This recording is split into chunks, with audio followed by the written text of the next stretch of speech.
Hi, this is a movie to help understand why the subform is not showing up on the orders form. So if we take a look at your customer form, you have a form, and if we go into design view, you'll see that you have your form and then you have a subform, which is the table orders. Okay, you can do that same thing in orders. And I'm not exactly sure what you want to put in there. If you want to put order details, you can either put the order details table or you can put the order details form. And when you created this, you could have done it at that time, but since it's already created, you can certainly just add that object. So what I'm going to do is in design view, I'm going to have the order form up, and I'm just going to assume that we're going to put this order detail form, but it could be the order. Well, you know what, I'm going to do order details table and see what happens, and then we'll switch it out. So to put that object in here, I opened up the space a little bit by just dragging on the form footer top of the line just to give myself some room. And then on the design tab, I'm going to find the object that allows subforms or subreports to be embedded.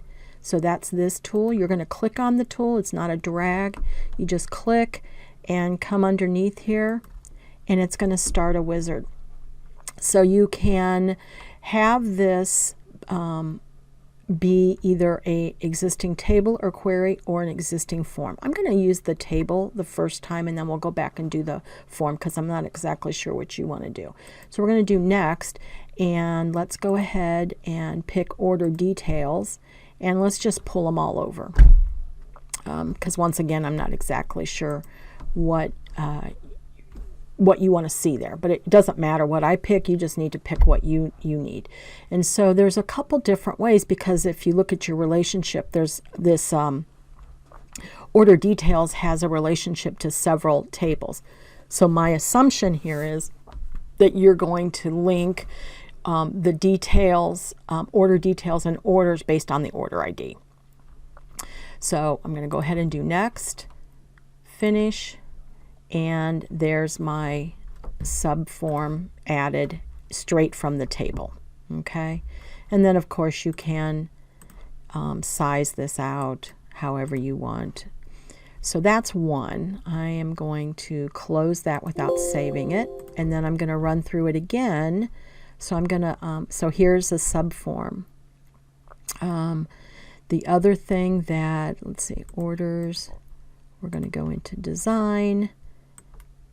I'm going to open it up. I'm going to put the subform and put it in here.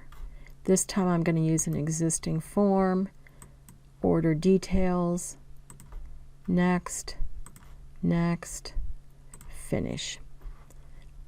If I look at that, then I have the actual subform in there. Of course, when I look at order details, there's no records in it, so it would not have any data, but it would be linked, right? So I could move through your orders and any corresponding details would show up. And of course you could change this look for any of that. So those are two ways to add that data. And then if we look at customer, which is what's got that, that actually does not look like a subform. So if we go to this customer where it is appearing, you'll see that you have this table, and if I look at the property screen, it is a subform subreport. So that is the process that you have used to get the orders in the customers, right?